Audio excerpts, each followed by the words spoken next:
નમસ્કાર મિત્રો, સ્વાગત છે તમારું અમારી યુટ્યુબ ચેનલમાં। તો મિત્રો, આજના વિડીયોમાં આપણે એ માહિતી મેળવવાના છીએ કે ગુજરાત સમરસ છાત્રાલયમાં પ્રવેશ મેળવવા માટે ઓનલાઈન અરજી ફોર્મ શરૂ કરી દેવામાં આવેલ છે। તો જે વિદ્યાર્થીને સમરસ છાત્રાલયમાં પ્રવેશ મેળવવો હોય તેવા તમામ વિદ્યાર્થીએ પોતાનું ઓનલાઈન અરજી ફોર્મ ભરી દેવાનું રહેશે। તો મિત્રો, ગુજરાત સમરસ છાત્રાલયમાં પ્રવેશ મેળવવા અંગેની જાહેરાત બહાર પાડવામાં આવી છે કે જેમાં કોલેજ કક્ષાના સ્નાતક, અનુસ્નાતક તથા ઉચ્ચ અભ્યાસક્રમોમાં અભ્યાસ કરતા અનુસૂચિત જાતિ, અનુસૂચિત જનજાતિ, સામાજિક અને શૈક્ષણિક રીતે પછાત વર્ગના તથા આર્થિક રીતે પછાત વર્ગના વિદ્યાર્થી અને વિદ્યાર્થીનીઓને વર્ષ 2024-25ના શૈક્ષણિક વર્ષ માટે સમરસ કુમાર અને કન્યા છાત્રાલય અમદાવાદ છે, ભુજ છે, વડોદરા, સુરત, રાજકોટ, ભાવનગર, જામનગર, આણંદ, હિંમતનગર, પાટણ અને સમરસ કુમાર છાત્રાલય ગાંધીનગર ખાતે પ્રવેશ મેળવવા ઈચ્છતા તમામ વિદ્યાર્થીઓ પાસેથી ઓનલાઈન અરજીઓ મંગાવવામાં આવે છે।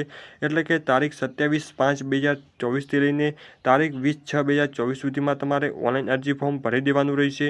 તો મિત્રો, આ ઓનલાઈન અરજી ફોર્મ samras.gujarat.gov.in ની વેબસાઇટ ઉપર જઈ તમારે ઓનલાઈન અરજી ફોર્મ ભરી દેવાનું રહેશે। એટલે કે સ્નાતક કક્ષાના તમામ અભ્યાસક્રમોમાં કોઈપણ વર્ષ કે સેમિસ્ટરમાં નવો પ્રવેશ મેળવવા માટે ધોરણ 12ની ટકાવારી અને અનુસ્નાતક કક્ષાના અભ્યાસક્રમોમાં સ્નાતક કક્ષાના અભ્યાસક્રમની ટકાવારી, એટલે કે તમારે આ મેરિટના આધારે તમારું સિલેક્શન કરવામાં આવશે અને 12મા ધોરણની અંદર ઓછામાં ઓછા 50% માર્ક્સ મેળવેલ હોવા જોઈએ।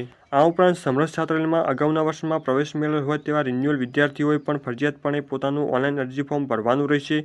ગ્રુપ 2 અને ગ્રુપ 3ના રિન્યુઅલ વિદ્યાર્થીઓ જે બીજા વર્ષે છાત્રાલયમાં રહેવા માંગતા હોય તો તેમને ગત વાર્ષિક પરીક્ષામાં યુનિવર્સિટી માન્ય ગણતરી પ્રમાણે છેલ્લા 2 સેમિસ્ટરની ટકાવારીમાં 55 કે તેથી વધુ ગુણ મેળવેલ હોવા જોઈએ। આ ઉપરાંત જો કોઈ છાત્રની ઓનલાઈન ફોર્મમાં ભરેલ ટકાવારી અને અસલ માર્ક્સની ટકાવારીમાં જો તફાવત જણાશે તો તમારું અરજી ફોર્મ રદ કરવામાં આવશે।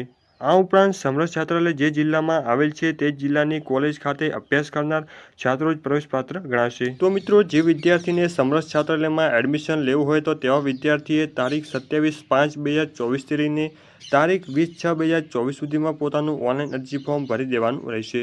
તો મિત્રો, ફરી મળીશું નવા ટોપિક સાથે નવા વિડીયોની અંદર। ત્યાં સુધી અસ્તુ, જય હિન્દ, વંદે માતરમ।